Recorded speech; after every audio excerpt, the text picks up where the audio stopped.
Okay. Is anybody in here undergoing cell division right now? What do you think? Someone really? Yeah. Anybody who's not undergoing cell division right now? If you're not, you're dead. Just want you to know that, so you better get with it. Okay. We in Symbio, the mitosis was just turned in, and that's what cell division is all about. That's the actual mechanism behind it. So what you're doing with cell division is you're making daughter cells that are identical to the parent cell. Has nothing to do with reproduction, unless you're a single cell organism. So what you're doing is you're making clones. Now, of course, there's always a chance of mutation, and in fact, that's what happens with cancer. You need many mutations, and then that gives rise to cells that are uncontrolled in terms of cell cycle. So like there's mitosis, right? Yeah. So cancer cells do Mitosis. And then meiosis for reproduction. Alright. Right, exactly. Now, meiosis obviously arose from mitosis, but it's subsexual reproduction, so you don't necessarily need it.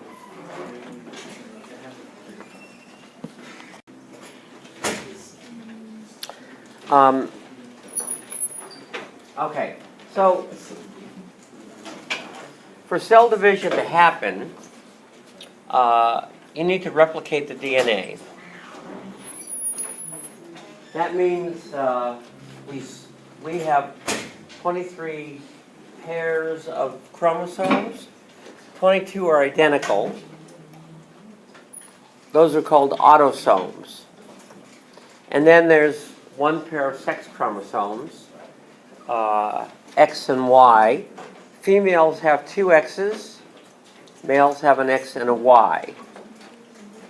And so males are actually the heterogametic sex, and we'll talk more about that.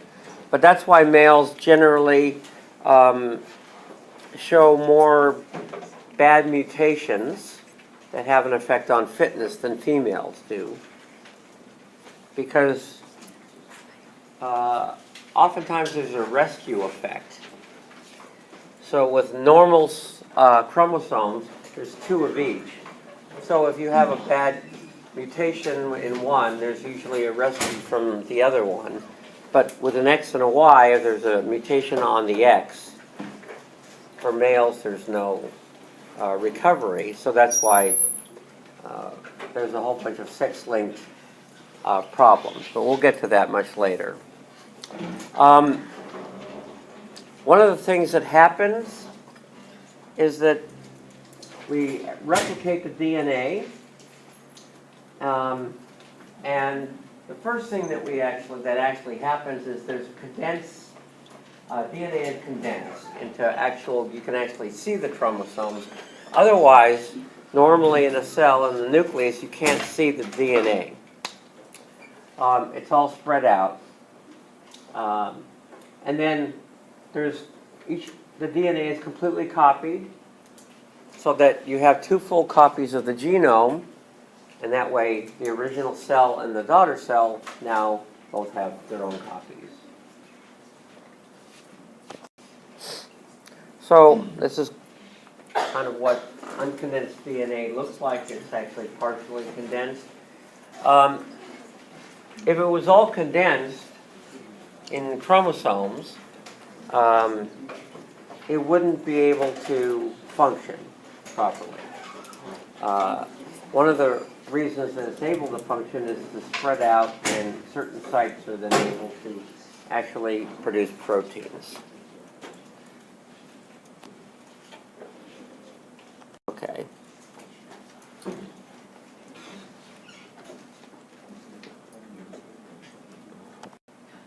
So this is what condensed chromosomes actually look like.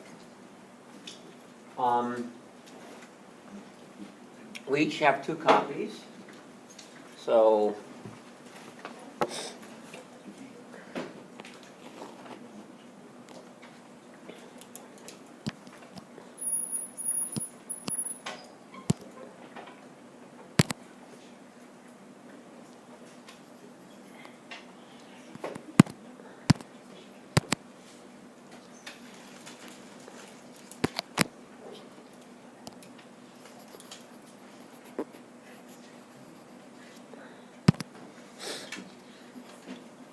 okay. One from mom, one from dad. The chromosomes have a long arm and a short arm, as you can see. And then there's certain things that are, so where they're actually attached, right here, it's called the centromere. Each of these chromosomes is a chromatid, sister chromatids, okay? So the full chromosome has a copy, one from mom, one from dad.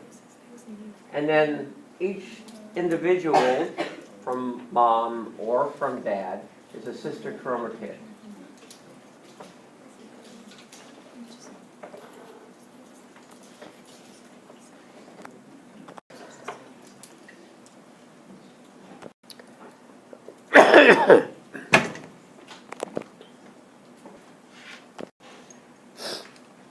Now,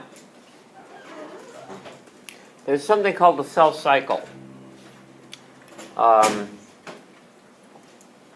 Most cells are in the G1 phase for most of their lives.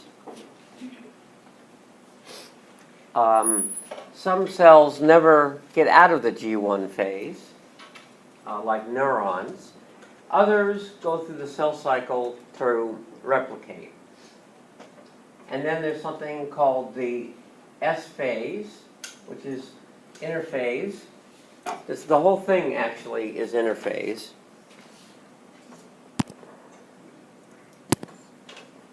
So this all is interphase.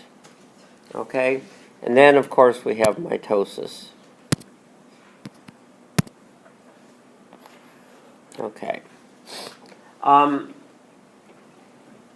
So there's cell growth and function. Then there's a signal, at which point all the DNA is copied completely. So you have now 2 complete copies of the genome. And then there's more cell growth and preparation for division, and then you finally go into mitosis. So, I want you to remember what the actual cell cycle is and what happens in each.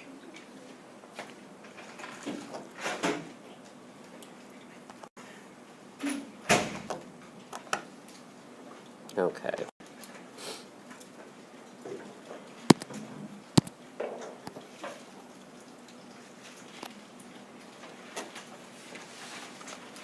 So, this is a real quick look at mitosis.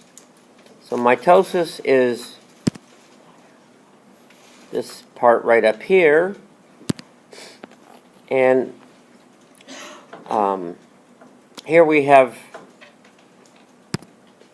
interphase, where the DNA is being copied, the cells are growing, getting enough resources to actually divide. And then mitosis starts from here. and goes through here. And the basic steps are, it's called prophase, where the DNA is condensed into chromosomes. Metaphase, where all the DNA lines up, what's called the metaphase plate. And then there's these spindle fibers that connect to the DNA. Pull them apart, because remember there's now 2 copies of each, so that each cell has a complete copy of the genome. And then it divides in 2. So, same sort of thing again. This is in a plant cell. Plant cells are, a lot of them are large, it's easy to see.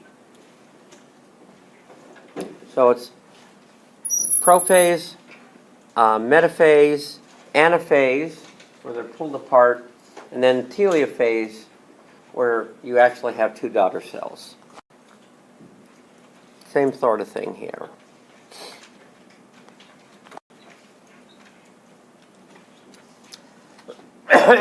Now, why do cells divide?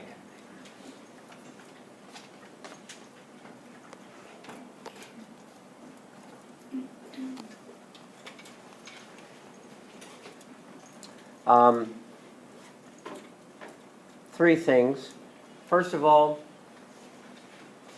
the body might need to make cells over and over again, like red blood cells. Billions are produced at all times from the stem cells in the bone marrow. And so you need continual replication. Skin cells are the same way.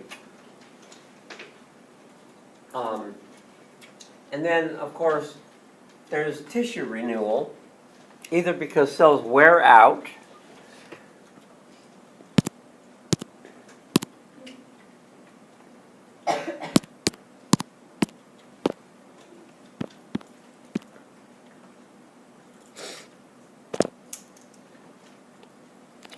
or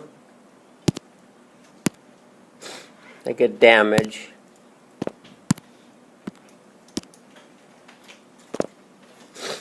or something else like that happens.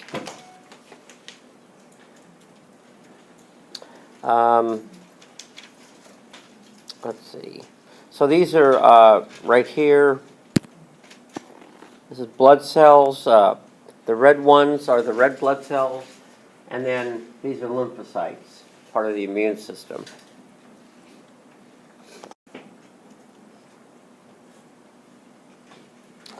And then in terms of how often it happens, cells have different lifespans. So, skin cells, they're replaced daily or over a few days. Blood cells, over a month or months. Muscle cells and cell organs, depending on what you're doing, like with muscle cells, you can break them down when you're working out. So if you want to build up your muscles. But a lot of the cells and muscles and organs, they're really not, they last a long time.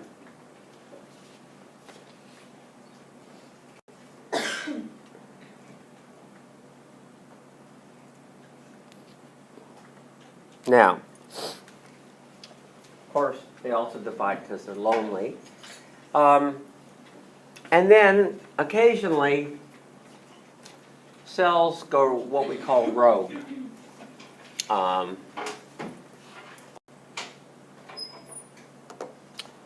And that has to do with cancer. Now,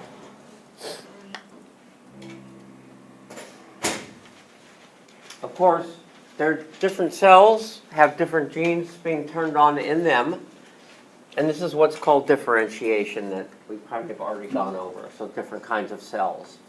They arise from stem cells, which we'll get to later, whether they're adult stem cells or embryonic stem cells, that sort of thing. Okay. Now, occasionally, when cells divide, they get signals to divide. It's a very tightly controlled, or it should be, a tightly controlled process. But sometimes things go a little haywire. There are certain genes that, if they're turned on, they're called proto-oncogenes. Oncogenes are genes that perhaps cause cancer if they get a mutation in them. Now, it's a kind of a misnomer that they're actually cancer-producing genes. They're not. They're cells that are doing normal function, but if there's a mutation in them, let's say there's a mutation and they keep reproducing uncontrollably, then they're actually called oncogenes, and they've actually the start of cancer. So it's pretty much like piracy. Now, cancer is an outcome of having multiple cells making up an organism. So if you're just a single-celled organism, the actual stuff that's, let's say, could cause cancer, let's say a mutation, could happen in a single cell, like a paramecium, any sort of single cell eukaryote. But, and let's say one of those cells might start dividing because of mutation, even though it's really not ready. In other words, it doesn't have the resources to actually make a copy of itself. And so if a cell did that, it would probably die. The thing is, we have multiple trillions of cells in our body, and the cells essentially, since they all have the same genome, they're all related to each other. And in a sense, what cells do is they give up their own sovereignty. In other words, they're controlled so that they just don't go willy-nilly off dividing and reproducing. So reproduction, remember in evolution, fitness, that sort of stuff? Well, individual cells give up their own fitness for, I won't say the good of the body, but it's very tightly controlled. It's more like a police action than anything else. In other words, if a cell starts getting what we call hinky and acting abnormally, there's a whole system out there to stop it from doing that. That's part of the whole cell cycle that we were looking at. But occasionally, there's enough mutations that this control breaks down. And then you end up with cells that are reproducing at the expense of all the other cells in the body.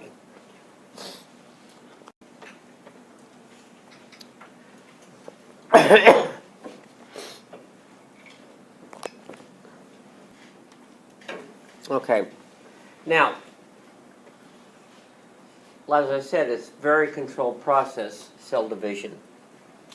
And it actually, because of all these kind of backup systems, anytime a cell has something funky going on with it, it usually gets recognized by tumor suppressor system. There's a whole bunch of them. P53, BRCA 1 and 2, that's the one that's usually associated with breast cancer. Other parts of the system are when cells replicate, sometimes there's a mutation, and there's these biochemicals that go along And if there is a mutation, they go on and change it. Or if they can't do that, then it stops the cell cycle, and that's the end of it for that cell.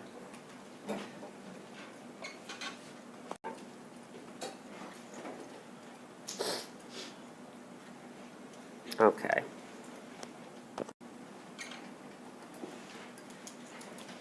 So, most cancer has nothing to do with inheritance. In other words, inheriting a specific kind of propensity to cancer that you might get from your parents. There are cancers like this, but most of them are, what are they called? They just happen spontaneously. And that's why there's a system for making sure that if it does happen, the cell gets stopped in the cell cycle and doesn't keep dividing further. Cancer is a yes. How about the breast cancer? You know, how like if your grandma has it, she passed on to your mother, or else the next generation. Yeah. How would you think? Okay.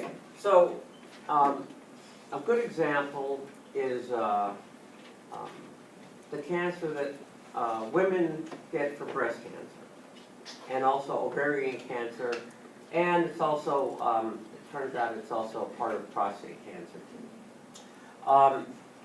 It's a tumor suppressor gene. That means when it comes across, the protein comes across a cell that is not acting correctly, it stops that cell from dividing. Well, if you have a mutation in that gene, it means the tumor suppressor part of it is not working. So if it comes across a cell, it still keeps dividing because that system is not in place and working anymore. If you have a mutation in one of those genes, they can be passed on to your offspring. Now, like for the BRCH gene, it's about, there's something called penetrance, how often it actually shows up and, let's say, causes cancer. So for breast cancer, it's with the BRCA gene, it's about 20 to up to 80% of the time. It will lead eventually in a person's lifetime to cancer. There's others there's a cancer of the eye, where the penetrance is up to between 90 and 100%. So almost everybody who inherits that from a parent will end up with an eye tumor. Okay, so it depends on, but that's basically how it is. Now most cancers are not because of that. It's because of during their lifetime as they divide, a mutation happens, and then perhaps another mutation happens, and eventually they start controlling, they divide uncontrollably.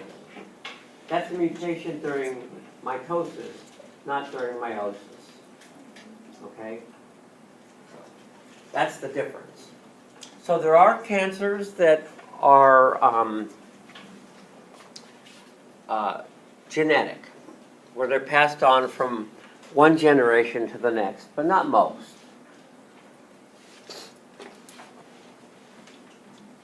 And some of the mutations that are passed on, they don't necessarily lead automatically to producing cancer cells. So, in other words, you have a tumor suppressor gene that's got a bad mutation, it's not doing its job. That means that you have kind of a head start in perhaps developing cancer.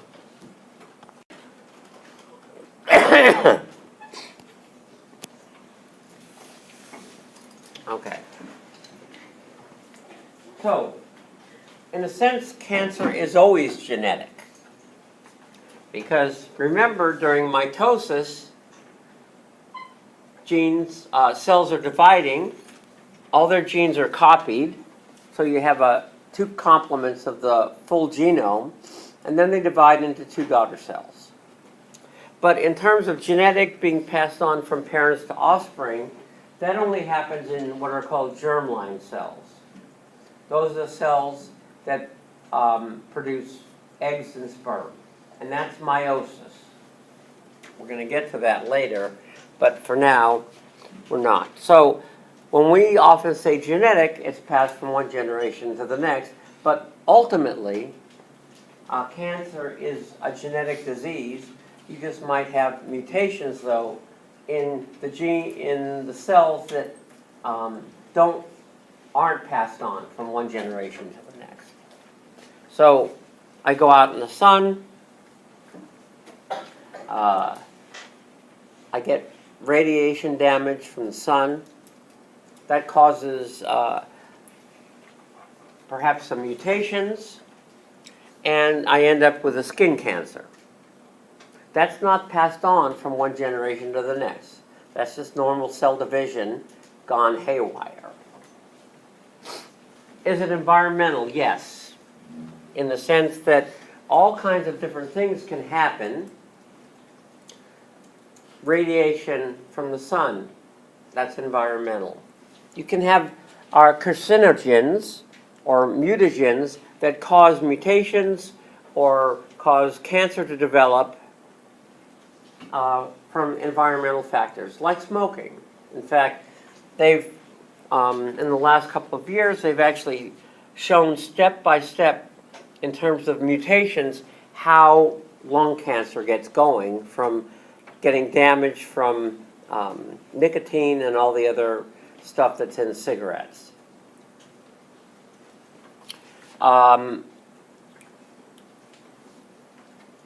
You can also get cancer from certain viruses. So a virus inserts its DNA into the cell's DNA to make copies of itself. Well, you can understand that that might mess things up and cause those cells, if they're not destroyed, to start copying uncontrollably. Okay? One of the best known ones is HPV, human papillomavirus. Causes cervical cancer. It also causes mouth and throat cancer if you engage in oral sex. Is cancer contagious? Like, if someone comes along and you rub them against someone, can they pass it on to you? Well, no. But unless you're a dog or you're a Tasmanian devil, which is a kind of marsupial. And then there actually are contagious cancers. The kinds that dogs have, they might pass it on. They pass cancer cells onto each other when, let's say, they're licking each other. The Tasmanian devils, they have absolutely wild, violent sex, where they're biting each other constantly, and that's how that gets passed on. But there's no human cancers like that at all. Oh, let's see, a lot of clams also have cancers that are actually contagious. Usually, our immune system,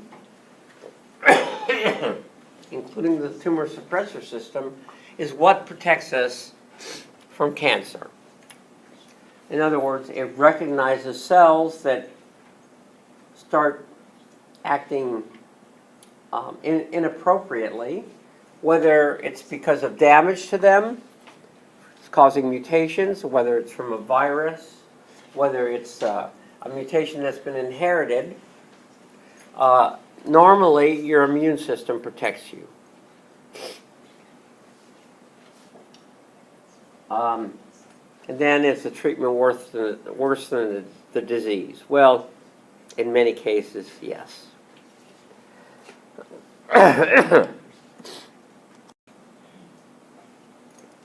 Okay. Now remember, we were talking about mutations in DNA, not only do they turn genes on and off, but that they actually, it's more like a dimmer switch, actually. So it's not just on or off, but the amount of gene product that's actually being made. In other words, the amount of protein that's actually being made. Okay? But let's say it's an on-off sort of switch. If a gene gets turned on and it stays on, that can cause a problem. It can also, with a mutation, alter the function of a protein. So normally it makes a protein with a certain amino acid configuration, and if you get a substitution in a certain area, you'll end up with a protein that's, let's say, not functioning properly. Many times it'll have no effect, but sometimes it does. Okay. So what are genes that encode proteins that promote cell division when needed? Starts with an O. Anybody? Oncogenes.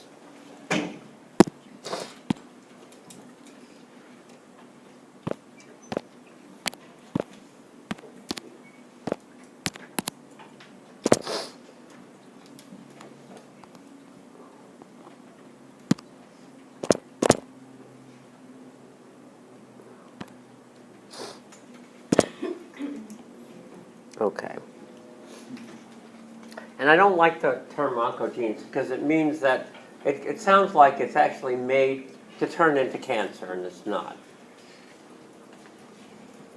But if you have genes that have a mutation that can then lead to uncontrollable cell growth and replication, that's when you can have cancer. So they're called proto-oncogenes. Proto means they're not doing it right now. They're not causing cancer. But if there is a mutation and they're jammed on, then they possibly will cause cancer.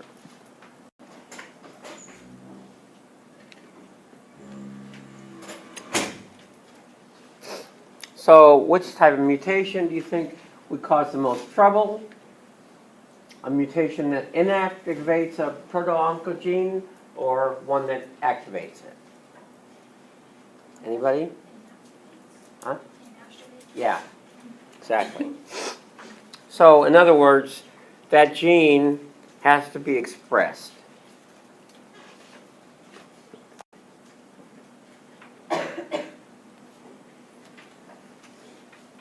Okay.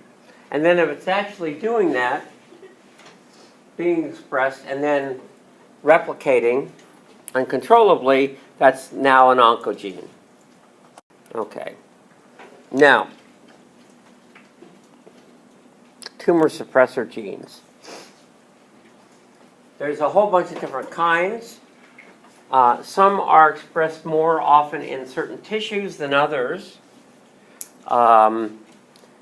When a cell starts exhibiting perhaps certain things on its outer shell that show that it's starting to replicate uncontrollably or there's something wrong with it, there's these tumor suppressor genes that are expressed and produce certain proteins. There are other genes that when a cell replicates, they make sure that when the DNA is actually replicated, that everything happens so there's a proper complement. On the complementary strand, an A will have a T. A G will have a C. There can be, that's part of the tumor suppressor system. So if there's a problem there, it'll either fix that nucleotide, or it'll stop the whole division. Now, during the cell cycle, there are these checkpoints that a cell goes through. To pass on to the next phase of cell replication, you actually have to pass through the checkpoint where everything is all copacetic. Okay? So, the G1 checkpoint, first of all, a cell needs a signal to start dividing. Has that cell actually received that signal or not? If it turns out that a cell starts dividing, and, but it comes to that checkpoint and it hasn't received the proper signal, it will stop.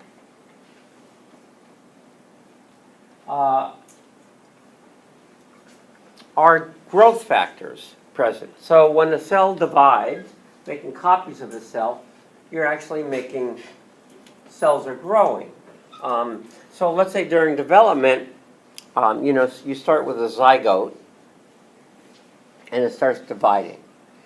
And it differentiates depending on which genes are turned on and which genes are turned off and how much they're turned on.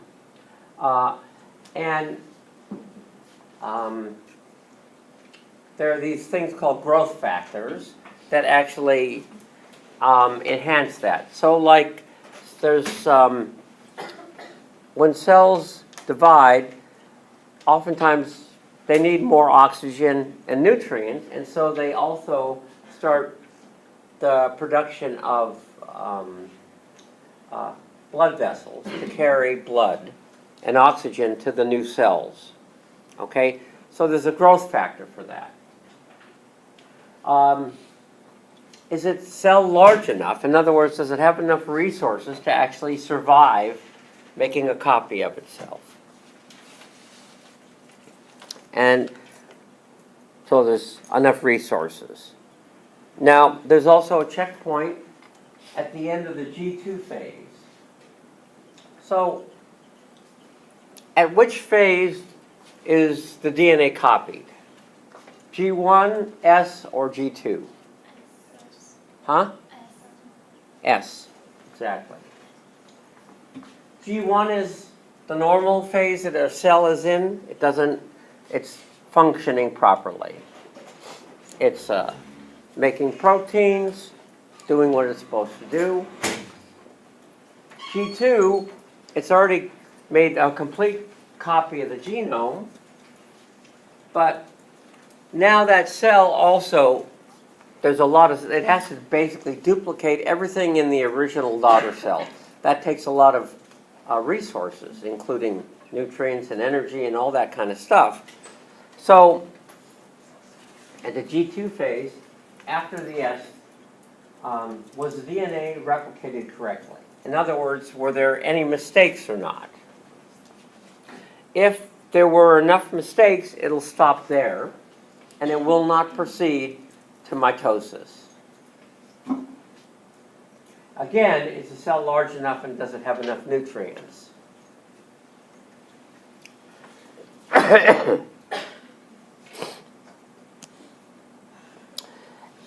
Tumor suppressor genes are involved in all these different checkpoints. And then there's also a checkpoint during mitosis where are all the chromosomes attached to what are called microtubules. We'll get into that when we get into a little bit more detail about mitosis.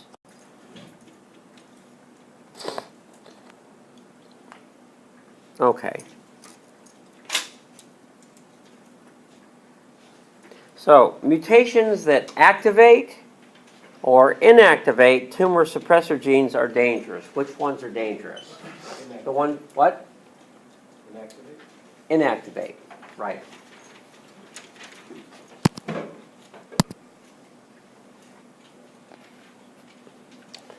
In other words, the tumor suppressor gene, to do its job, it has to recognize a cell that's not acting appropriately.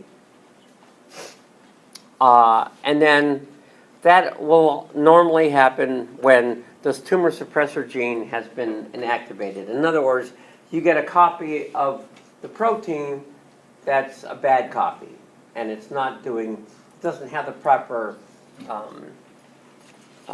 amino acids, so it can't do its normal function.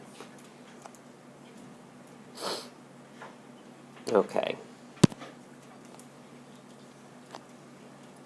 Now, BRCA1 and 2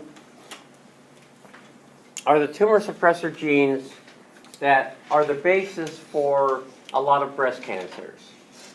And women who have a mutation in them have a much higher risk of actually developing breast cancer. A lot of women who discover that they have this mutation decide they're going to have both breasts removed because they think the risk is too high. That's what Angelina Jolie did. It's not necessarily that it's absolutely going to happen. As I say, there's, depending on how much of a mutation there is in the BRC tumor suppressor gene, there's anywhere from between 20 and 80% chance that during a woman's lifetime she'll develop breast cancer and also ovarian cancer. And for men, there's some evidence that it controls prostate cancer as well. Now, when a tumor suppressor gene comes across a cell that's doing something wrong, what it'll do is it'll actually cause that cell to self-destruct. In other words, it'll tell the cell, here's a gun, put it to your head and shoot yourself. That's called apoptosis. Okay. Apoptosis. So that's when a cell gets a signal from a tumor suppressor protein that it's blown it. And it's time for it to kill itself. So here we have a normal cell, and here we have a cell that's actually destroying itself from the inside out.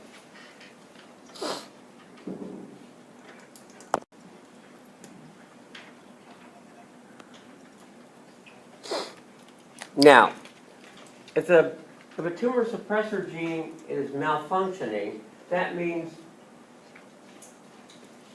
if mutations in other genes accumulate over time, and they are happening, normally they would be suppressed by the tumor suppressor gene, but if it's not doing its job, then those cells that do have a mutation, instead of being stopped in their tracks, keep replicating.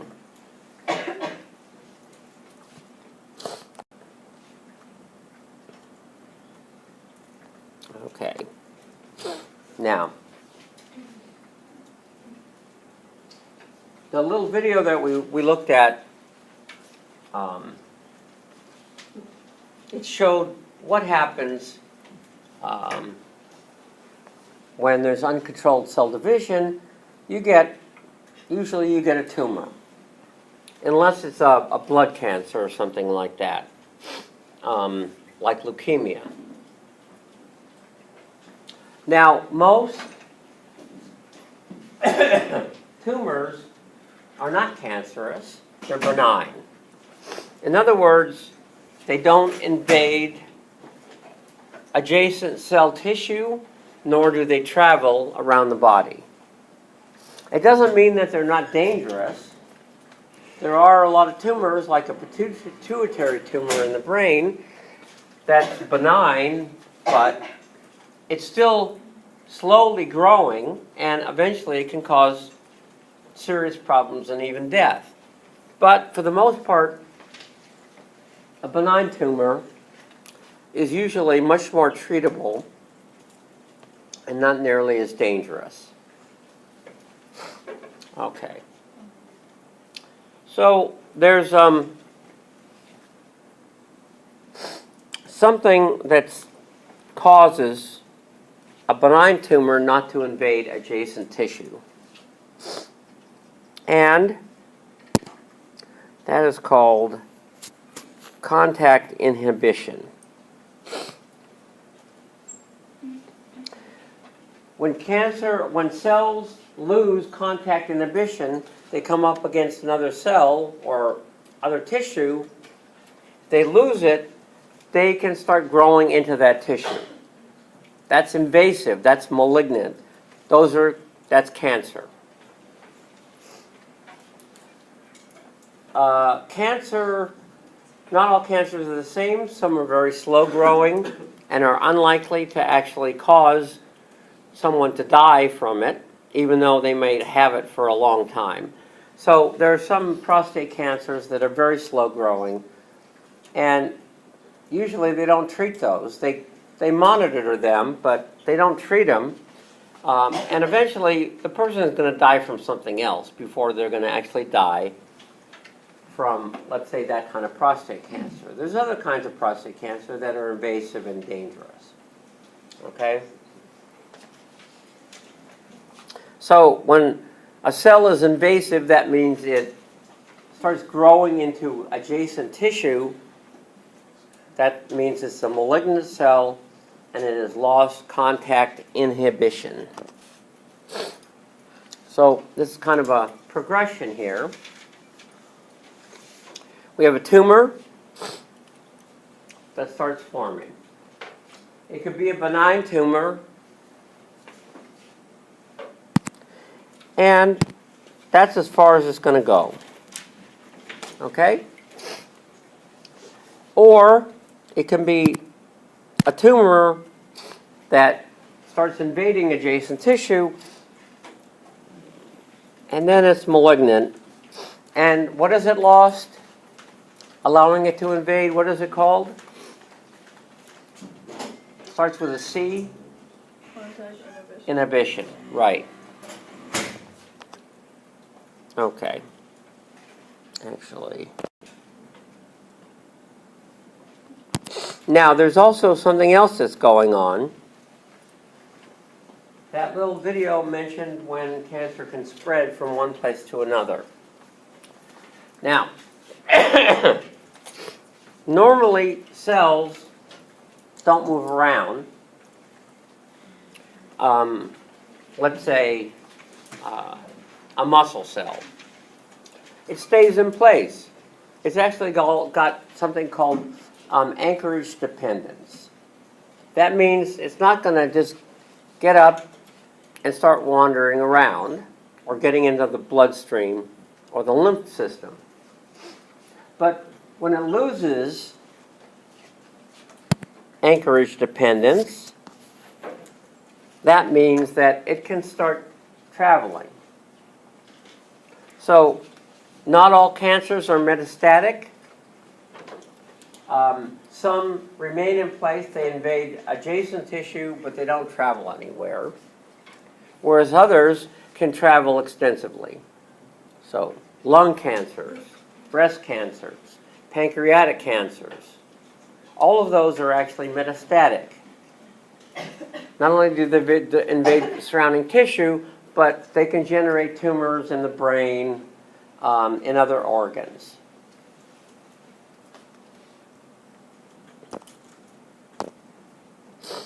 So, we have malignant. If it's non-metastatic, it means that it's invading adjacent tissue, but it's not traveling anywhere. And then metastatic.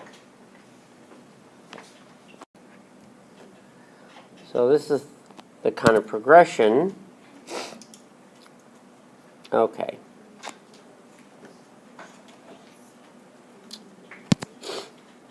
Actually, normal cell division. We make daughter cells that are identical to the original cell. They go through all the checkpoints fine. mitosis, all that whole bit. And then you've got normal cells that are being replaced. Now, potentially cancerous cells, you have unregulated cell division for whatever the reason.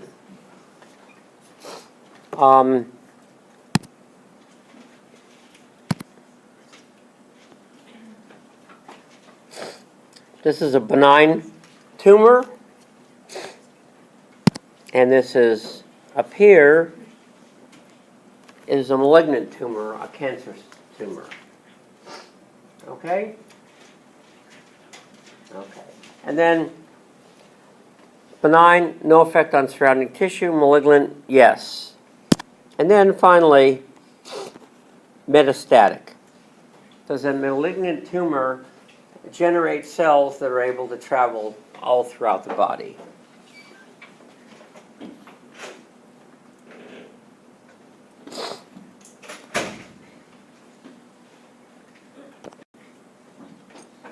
Okay.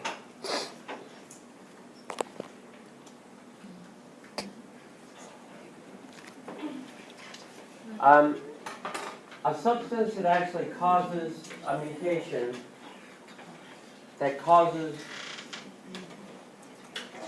uncontrolled cell division is called a carcinogen.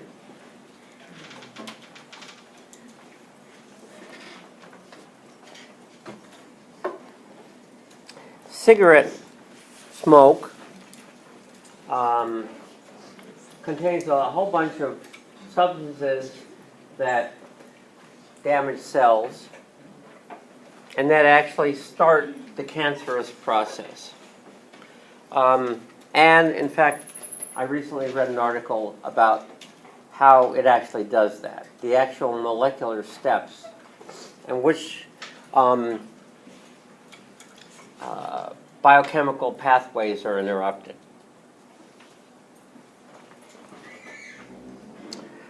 Anybody remember what free radicals are? Or anybody remember what will tends to stop free radicals? Antioxidants. Yeah. Antibiotics. Yeah. It's anti. It's anti, right? So it's good enough. Okay. So in other words, if you still want to smoke, eat lots of blueberries. Right? That means you can smoke all you want, but you have to eat lots of... No, don't do that. Every time you want to smoke, I would just eat blueberries. Okay? And not smoke. Or, if you have a significant other, every time you want to smoke, I would just kiss them. Kissing is much more pleasant than smoking, as far as I'm concerned. But anyway, that's just me. Okay.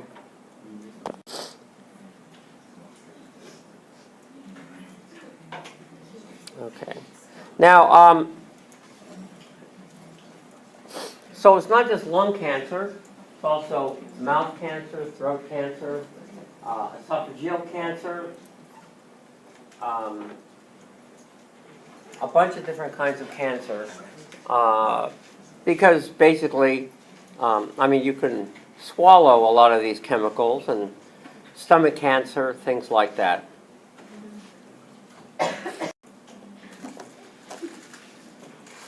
Okay, so carcinogens, UV light, X-rays, ionizing radiation, tobacco smoke, chemicals, certain plants make chemicals that actually can cause cancers, like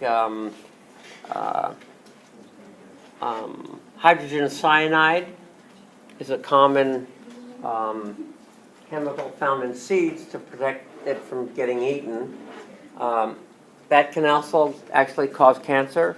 There are also things that are just called mutagens. They just cause mutations. They're not necessarily carcinogens, but some are. A poor diet. So I guess if you eat double all the time from morning through night, you have a higher incidence possibly of stomach or colon cancer. And then there's genetic predisposition. There's also a few viruses. Now, exercise is good because it actually keeps your immune system healthier and doing its job. Unfortunately, as you get older, your immune system starts falling down on the job. And so, even though you might hear about people getting cancer at a younger age, even childhood, for the most part, cancer is an old person's disease. Their risk of developing cancer increases with age. It's a real bummer. I'm against it. The only way to escape it is to die before you get cancer. So, if in fact, if you remember, you can prevent cancer by not wearing your seatbelt. Then you can get in a car wreck. Oh my goodness. And you will die, and you will prevent cancer.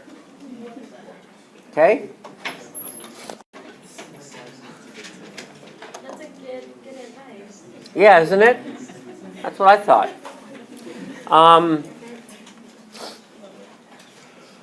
Okay. Let's see. I think, yeah, that's good enough.